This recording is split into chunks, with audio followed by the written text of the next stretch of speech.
Welcome to the deep dive. We've got a great collection of sources you sent in this week, all about something that, well, it affects pretty much anyone who owns a car. Yeah, absolutely. Especially if you're maybe in, say, Arizona's East Valley. We heard from some listeners there. Right. And the topic is right to repair, but specifically for cars. Mm, We're going to really dig into what that means for, car owners in the local garages down the street. exactly. So, right to repair, or R2R, the basic idea is this. You, as the owner, and the independent repair shops, you should have the right, the legal right, And the ability. and the practical ability, yeah, to get the same repair info, the software, the parts that the big franchise dealerships get. Think diagnostic codes, software updates, all that stuff that makes modern cars tick. It's not like the old days, is it? Yeah. Just needing a wrench and some oil. These cars are, well, rolling computers now. They really are. So much depends on electronics and software, and that's why right to repair is, frankly, so vital. Without it, manufacturers could potentially lock things down. Meaning they could basically force you towards their dealerships for service. That's the concern, yeah. Which usually means higher costs, fewer choices for you. Not ideal, especially when your car is essential, like for folks in Gilbert or Tempe needing to commute. So today's mission, our deep dive, is to figure out where R2R actually stands now. Right. How's it affecting independent shops? What's it mean for competition for consumers? And yeah, what's the future look like? Especially with an eye on places like the East Valley. Exactly. We'll pull out the key stuff from your sources, try to make sense of this whole evolving picture. Okay, so let's start at the beginning. This whole right to repair thing, it wasn't born yesterday, was it? Feels like it's been bubbling up for a while. Oh, definitely. On the national level, people were trying way back in the early 2000s to get federal R2R laws passed. They didn't quite get there. No, those early attempts kind of stalled out. The first big breakthrough actually happened at the state level, Massachusetts, back in 2012. They passed a pretty significant law. Massachusetts. Interesting. You wouldn't necessarily think of them first for car repair laws? Maybe not, but that law made waves. It basically required car makers to share their repair data with independent shops operating in the state. It was a landmark. So that must have put pressure on the industry nationally, right? Having one state with different rules. It absolutely did. Imagine the automakers trying to manage 50 different sets of rules. So, facing that, the industry, both the car makers and the aftermarket guys, they came together in 2014. And reach some kind of agreement. Yeah, a voluntary agreement, a memorandum of understanding, an MOU. They basically agreed to apply the Massachusetts standards nationwide. Okay, so problem solved. Everyone gets the data. Well, mostly. It seemed like a big step, but there was a catch, a pretty significant one as technology evolved. Okay. What was the gap? The 2014 MOU mostly covered the stuff you physically plug into, like the diagnostic port and the repair manuals. What it didn't really tackle was wireless telematics data. Telmats, you mean the data the car sends back to the manufacturer wirelessly? Like on its own? Exactly. Think engine codes, system alerts, all that stuff being beamed back. By the late 2010s, this was becoming much more common. So the independents had the manual, maybe, but not the real-time chatter the car was having with the mothership. Which puts them back at a disadvantage for tricky diagnoses. Precisely. So Massachusetts voters, they stepped in again in 2020. They updated their law specifically to include telematics. Making car makers provide access to that wireless data too. Yes, through a standardized platform. Predictably, the auto industry pushed back. They challenged it in court, citing cybersecurity concerns, safety risks. Right, I remember reading about that legal battle. And that brings us to something really recent and important, doesn't it? That court ruling. Yes, February 2025, a federal judge ruled on that challenge, and the court upheld the Massachusetts telematics law. Wow. So despite the industry's arguments, the law stands. It stands. It's seen as a huge win for the R2R movement, basically affirming that, yes, even this advanced wireless data should be accessible to independent repairers. Okay, that's big for Massachusetts. Mm. But what about the rest of us? Is this pushing things towards a national standard? There's definitely a strong push. Congress is looking at the Repair Act. That stands for Right to Equitable and Professional Auto Industry Repair Act. Catchy name. What's the goal there? To make nationwide access to all necessary repair and maintenance data mandatory, and importantly, to prevent manufacturers from creating these potential repair monopolies. Is it getting much traction? Actually, yes. It's got support from both sides of the aisle, bipartisan support, and it even passed a House committee. So there's definite momentum building for a federal solution. Okay, bring it back home.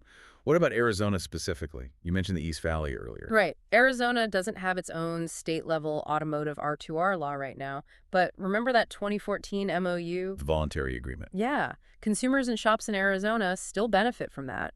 And crucially, they'd be directly impacted by any federal law like the Repair Act. So federal action is key for Arizona then. It seems so. And it's worth noting, Arizona's Attorney General actually came out in support of federal R2R back in March 2023.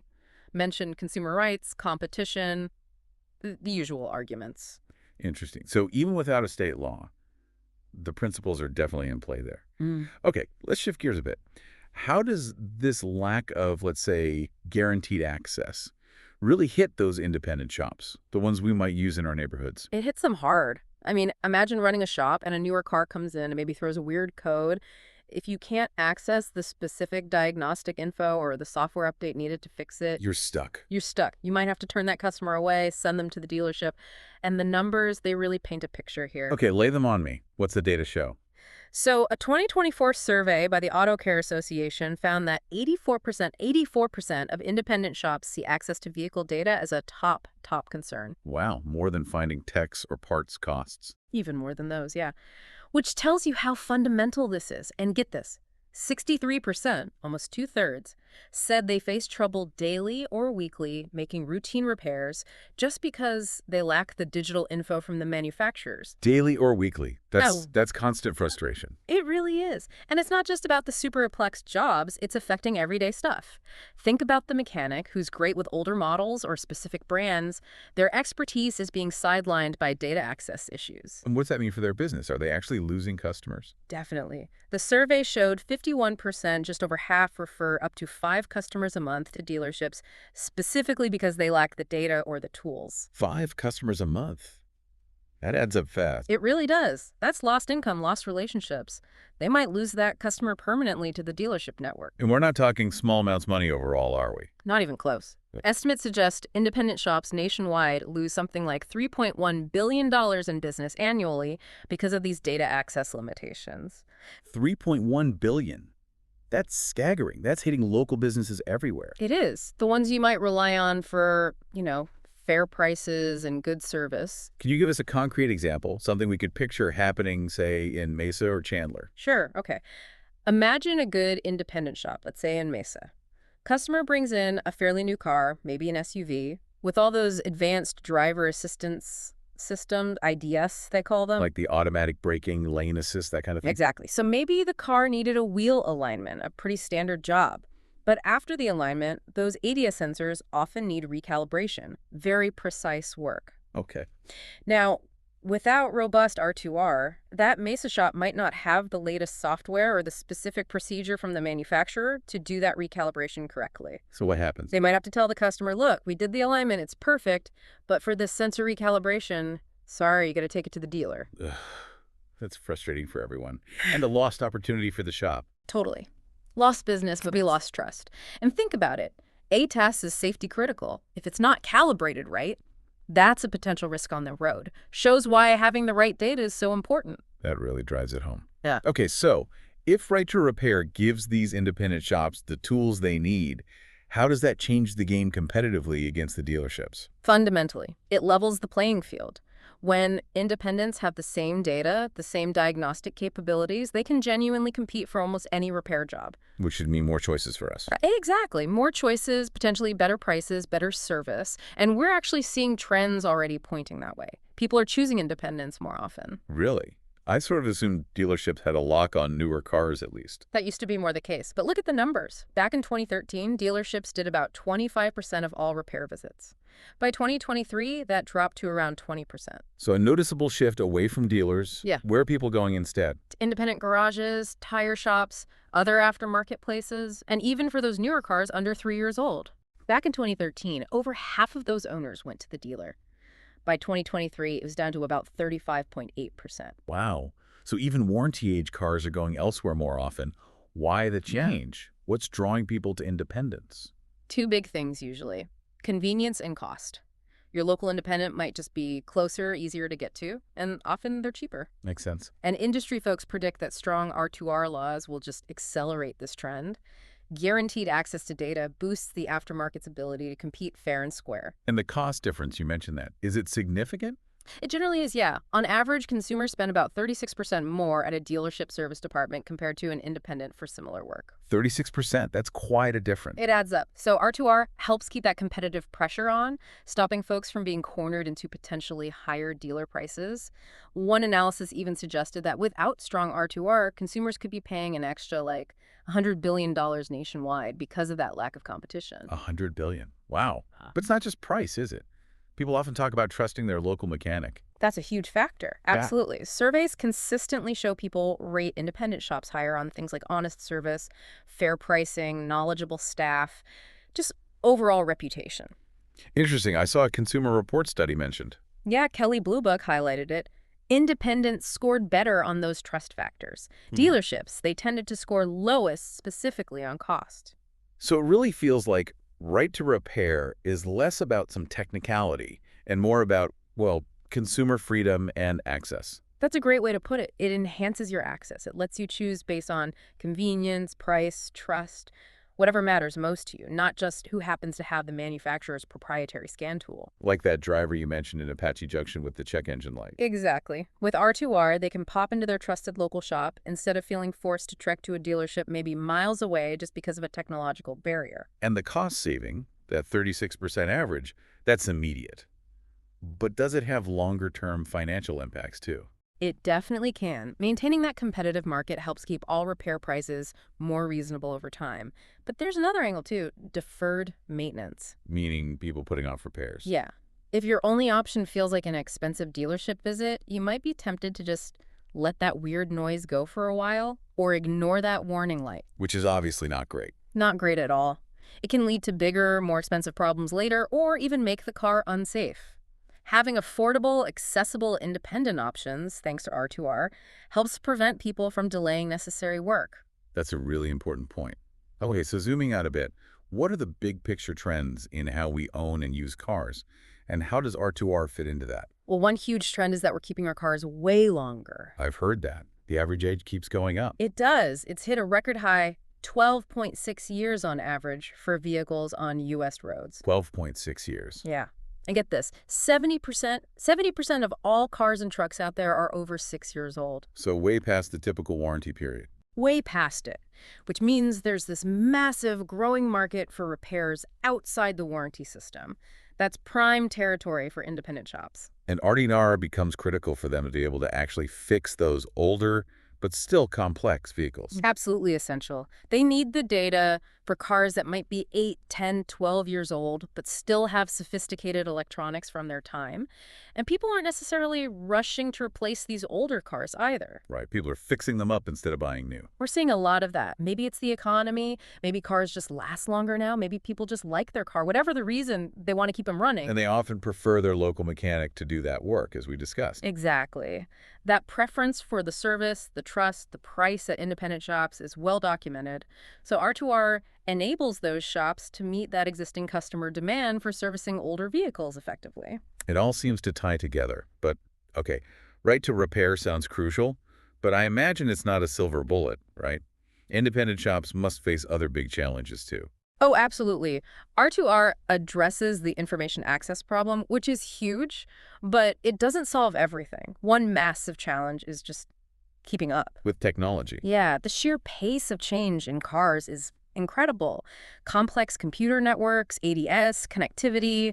Mechanics need constant training, new tools. It's a big investment of time and money. It sounds like they need to be IT pros almost as much as mechanics. Honestly, yeah, in some ways. And even with R2R, giving them the data, knowing how to use it, how to diagnose these complex systems, that's an ongoing learning curve. And then there's the people issue, right? Right. Finding qualified technicians. That's another major one. There's a well-known shortage of skilled auto techs.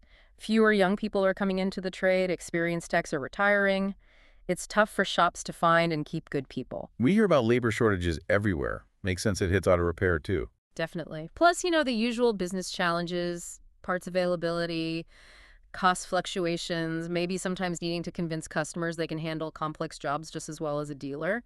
And EVs, electric vehicles, that's a whole new frontier they need to gear up for. Okay, so R2R helps with what the information needed, but shops still need the Who the skilled techs to do the work, which seems like a good place to talk about Jess Recruiting. How do they fit in? They fit in perfectly, actually. Just Recruiting tackles that critical who problem. They specialize in helping independent auto shops find and hire the skilled technicians and service advisors they need. So as R2R opens doors for independents to do more complex work, They need the right people on board to actually do that work. Just Recruiting helps bridge that gap. how do they actually help these shops? What's their process? Well, they focus only on the auto repair industry, so they understand the specific needs. They basically take the burden of recruiting off the shop owner's shoulders. Which must be a huge time saver. Huge. Owners can focus on running the business. Jess Recruiting uses their network to find candidates. They vet them thoroughly for skills and cultural fit, and they offer some really interesting hiring models. Right. Things that make it less risky and costly for small businesses. For instance, they have this interview now, pay later model. Interview now, pay later. How does that work? The shop can interview candidates, even make an offer, all without paying an upfront recruiting fee. They only pay Just recruiting after the new hire is actually working there. Oh, wow. That's great for cash flow, especially for a smaller independent shop. Exactly. And they also have try before you buy programs. It gives both the shop and the tech a trial period, make sure it's a good fit before making it permanent, reduces the risk of a bad hire. That sounds really practical.